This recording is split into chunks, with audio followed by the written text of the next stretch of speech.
ఇప్పుడు మనం అనేది అదే సేమ్ ప్రాబ్లం ఎంప్లాయీ డీటెయిల్స్ అనేది మనం స్విచ్ స్టేట్మెంట్లో ఎలా సాల్వ్ చేయాలో చూద్దాం. ఓకేనండి. సేమ్ నేను ఏది మిస్ చేయలేదు, మొత్తం సేమ్ యాజ్ ఇట్ ఈస్ అలాగే రాశాను.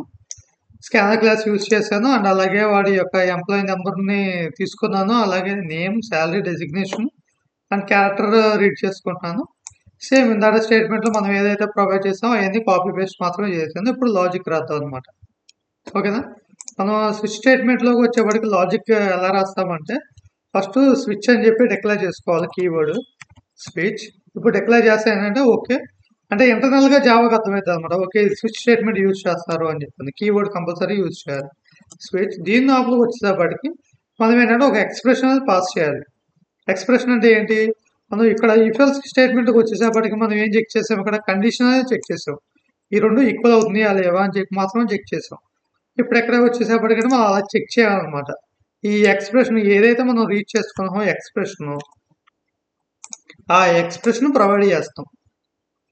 ఈ ఎక్స్ప్రెషన్ ప్రొవైడ్ చేసిన తర్వాత కర్లీ బ్రాకెట్స్ ఓపెన్ చేసి ఇక్కడ లోపల కేస్ రాస్తాం అనమాట. కేస్ సింగిల్ కోట్స్లో ఎం అని ఇచ్చి 2 డాట్స్ యూజ్ చేస్తాం. ఇది కేసు. సేమ్ మనకి ఇఫ్ ఎల్స్ కండిషన్లో మనం ఎట్లయితే కండిషన్ రాస్తాం సేమ్ ఇలాగే మన కేసు కూడా అలాగే కండిషన్గా యూజ్ అయ్యింది, కండిషన్గా పర్ఫామ్ అయింది అనమాట. ఇది ఎలా పర్ఫామ్ అయిందో ఇప్పుడు మీకు అవుట్పుట్ చూపించి మీకు ఎక్స్ప్లెయిన్ చేస్తాను. ఇక్కడ స్పేస్ ఇచ్చి మనం నెక్స్ట్ ఏం చేయాలి, బోనస్ని క్యాలిక్యులేట్ చేయాలి. బోనస్ ఈజ్ ఈక్వల్ టు ఏదండి ఈఎంపీ శాలరీ ఇంటూ 0.20%. ఒకవేళ డిజిగ్నేషన్ అనేది మేముతో క్యాలిక్యులేట్ అవుతుంది కనుక 0.20% అవ్వాలి. ఎప్పుడైతే స్విచ్ స్టేట్మెంట్ యూజ్ చేసినప్పుడు ఫస్ట్ కేస్ అయిపోగానే మనకు కంపల్సరీ బ్రేక్ అనే కీవర్డ్ యూజ్ చేయాలి. ఒకవేళ బ్రేక్ కీవర్డ్ యూజ్ చేయకపోతే కనుక ఆటోమేటిక్గా నెక్స్ట్ కేసులో ఉన్న లాజిక్ అనేది కూడా పెర్ఫామ్ అయిపోద్ది. ఓకేనా. దాని తర్వాత ఏంటంటే కేస్ 2 కదా. కేస్ 2 ఏంటి మనకి accountant space bonus equal to EMP salary into 0.15% అంటే 15% అనమాట. దాని తర్వాత ఏమంటే బ్రేక్ సేమ్ అలాగే కేస్ 3 ఏంటంటే క్లర్క్ కదా. Case 3 2 dots is equal to bonus is equal to EMP salary into 0.05% అంటే 5% అనమాట. ఇప్పుడు ఏంటి ఎంటర్ బ్రేక్. ఓకేనండి. మీకు లైట్గా కన్ఫ్యూజన్ ఉంటుంది. ఇక్కడికి వచ్చేప్పటికి మనం కండిషన్ చెక్ చేసాము. కండిషన్ సేమ్ లాజిక్ అయితే ఒకేలాగా ఉంది, బోనస్ క్యాలిక్యులేషన్ ఉంది, కానీ ఏంటంటే కండిషన్ అనేది డిఫరెంట్గా ఉంది అని చెప్పి అనుకుంటారు. ఏమి డిఫరెంట్గా ఫీల్ అవ్వద్దు, నేను ఎక్స్ప్లెయిన్ చేస్తాను మీకు. ఓకేనండి. ఇక్కడికి వచ్చేసి మనం బయటకు వచ్చేయండి, బ్రేక్ బయటకు వచ్చేసి మనం ఇక్కడ ఏం చేసాం, ఇఫ్ ఎల్స్ కండిషన్లో ఒకవేళ ఈ 3 డెసిగ్నేషన్స్ అనేది ఈక్వల్ కాకపోతే మనకి ఏం ప్రింట్ అవ్వాలి, ఇన్వాలిడ్ స్టేట్మెంట్ అని చెప్పి ప్రింట్ అవ్వాలి. ఓకే, దాన్ని కాపీ చేసుకోండి. ఇక్కడ మీకు ఇంకో కీవర్డ్ ఉంటుంది అని చెప్పారు, డిఫాల్ట్ అనేది ఒక కీవర్డ్ ఉంటుంది.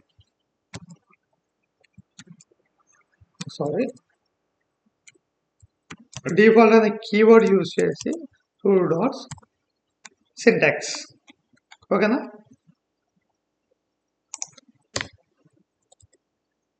ఎక్కడో మిస్టేక్ అయింది.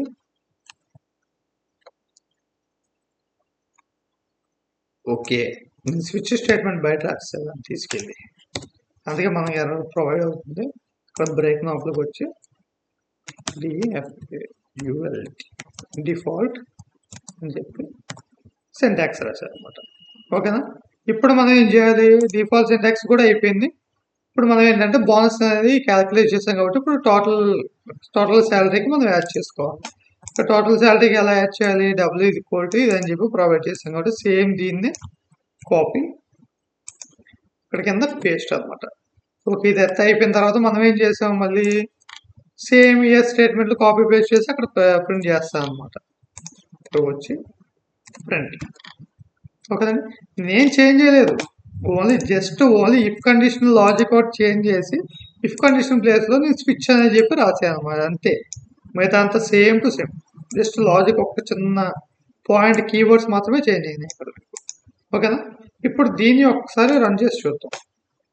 ఇంకా రైట్ క్లిక్ ఇచ్చి రన్ యాజ్ జావా అప్లికేషన్. ఇక్కడ చూడండి సేమ్ మనకి ఎట్లా వచ్చింది ఇందాక సేమ్ అలాగే ప్రొవైడ్ అయింది చూడండి. ఇంకా ఎంటర్ నెంబర్ 1 2 3 ఎంటర్ నేమ్ వచ్చేప్పటికి MK enter salary 1000 rupees enter employee designation M enter. చూడండి సేమ్ మనకి ఇందాక ఎట్లా ప్రొవైడ్ అయింది అట్లాగే ప్రొవైడ్ అయిందిగా, ఏం చేంజ్ లేదు. సేమ్ అలాగే మీకు ఇంకోటి చేసి చూపుతాం. అకౌంటెంట్కి enter MK enter salary 1000 rupees enter designation accountant enter. చూడండి డిఫరెన్స్ ఏం లేదు. మీకు ఎక్కడ డిఫరెన్స్ కనిపించింది అంటే మీకు ఇక్కడ లాజిక్లో డిఫరెన్స్ కనిపించింది. ఇక్కడ స్విచ్ స్టేట్మెంట్కి ఇక్కడ ఈఫెల్ స్టేట్మెంట్కి చిన్న లాజిక్ మాత్రమే చేంజ్ అయ్యింది అనమాట. మీదంతా సేమ్ టు సేమ్. ఇప్పుడు కేసెస్ ఎలా మ్యాచ్ చేసుకుంటారో చూద్దాం.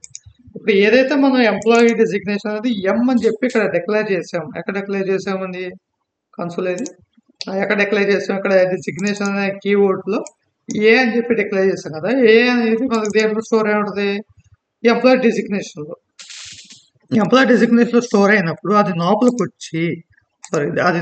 వచ్చి ఈ కేసెస్ చెక్ చేసుకుంటుంది. ఫస్ట్ ఏ ఈక్వల్ టు ఎమ్మా కాదు, సో మనకు ఆ కేసులో ఉన్న లాజికల్ పర్ఫామ్ అవుతుంది. దాని తర్వాత సెకండ్ కేసుకి వచ్చింది ఏ ఈక్వల్ టు ఏనా, యా అవును అకౌంటెంట్ కరెక్ట్ అయినప్పుడు మనకి ఏంటంటే ఈ లాజిక్ అనేది పర్ఫామ్ అయ్యి మనకి ఈ స్టేట్మెంట్స్ అనేది ప్రింట్ అవుతుంది అనమాట.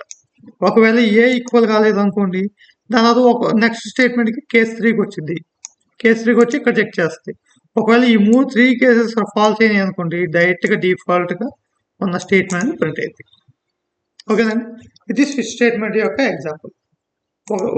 ఫస్ట్ ఎంప్లాయీ డీటెయిల్స్ జనరేట్ చేసాం, ఫస్ట్ ఈ ఫెల్స్ కండిషన్ యూజ్ చేసాం, దాని తర్వాత స్విచ్ స్టేట్మెంట్ యూజ్ చేసాం. ఓకేనండి, మీకు కనుక ఒకవేళ మీకు ఈ స్విచ్ స్టేట్మెంట్ అర్థం కాకపోతే కొంచెం బ్యాక్కి వెళ్ళి మళ్ళీ రివైండ్ చేసుకొని మళ్ళీ చూడండి, మీకు పర్ఫెక్ట్గా క్లారిటీగా అర్థమైంది. ఓకేనా, మనం ఈరోజు ఈ 2 స్టేట్మెంట్స్ అనేది చూసామన్నమాట. ఈ 2 బిగ్గెస్ట్ ఆఫ్ 3 నెంబర్స్ ప్రాబ్లం చూసాము, ఎంప్లాయీస్ ప్రాబ్లం చూసాము, అండ్ అలాగే ఈ రెండింటిని యూజ్ చేసుకొని ఈ ఎంప్లాయీ డీటెయిల్స్ని ఎలా లాజిక్ పర్ఫామ్ చేసాము, అవుట్పుట్ చూసాము. ఓకేనండి, మనం నెక్స్ట్ క్లాస్లో ఏం చేద్దామంటే ఎక్లిప్స్ని ఎలా డౌన్లోడ్ చేయాలి అని ఎలా ఇన్స్టాల్ చేయాలి అని చెప్పి చూద్దాము. అండ్ అలాగే డే 3 యొక్క ప్రాబ్లమ్స్ కూడా చూద్దాం. ప్రాబ్లమ్స్ అండ్ అసైన్మెంట్స్ బోత్ చూద్దాం. ఓకేనండి, ఇంతవరకు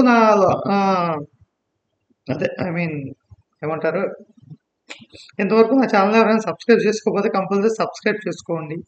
ఓకేనండి, నా కంటెంట్ ఒకవేళ మీకు నచ్చితే లైక్ చేయండి, అలాగే షేర్ చేయండి. ఓకేనండి, thank you so much. Thank you.